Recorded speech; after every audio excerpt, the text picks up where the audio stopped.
Сега внимание към видеото, което завъртяхме един-два пъти, че и повече пъти в промото на предаването. Пореден случай на агресия на пътя. Случката е от Варна. Ето го момента, в който вътре от купето на водач на таксиметров автомобил е заснета ситуацията.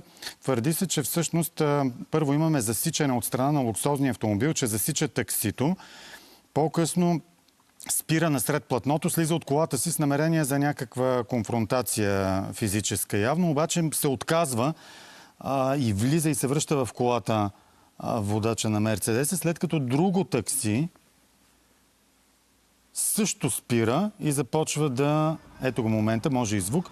Също спира и така цялото описание на случката ще видим в видеото, което следва на Ивомира Пехливанова. Хубавото, което искам да подчертая, че съм свикнал МВР да реагира след като излъчим репортаж. Този път МВР се е самосезирало още преди да ви занимаем с случая и проверява ситуацията. Твърди се, първоначалната информация, че водачът е без гражданска отговорност и без валиден технически преглед, иначе е много наперен. Да видим.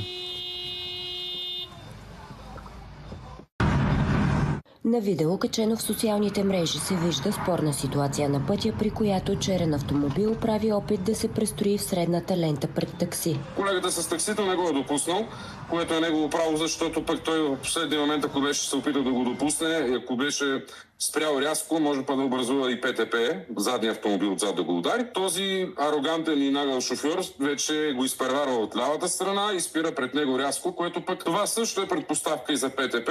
След като водачът на черния автомобил спира движението в лентата, излиза от колата и тръгва към таксито. В същата секунда обаче друго такси спира в помощ на колегата си. Реагира доста адекватно, като спира по този начин и всъщност не се стига до насилие.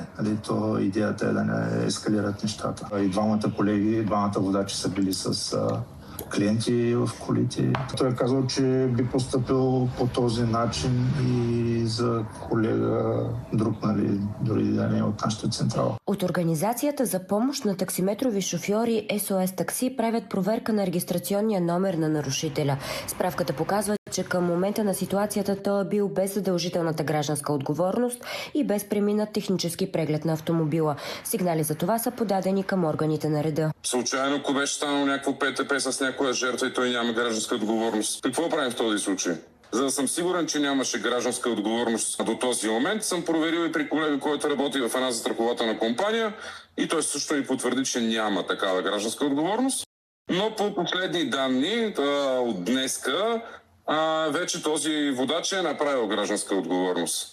Коментар дойде и от органите на реда, които съобщиха, че водачът на черния автомобил е санкциониран. Незабавно след получаването на сигнала, служители на ОД на МВР Варна предприеха действия по установяване на водача и изясняване на всички факти и обстоятелства по случая. Заради зачестилите случаи на агресия спрямо таксиметрови шофьори от бранша заявиха, че ще се борят за законови промени, за да може таксиметровите шофьори да влязат в списъка на защитени лица по време на работа, както например са полицаите и учителите. За Здравей България, Ивомира Пехливанова.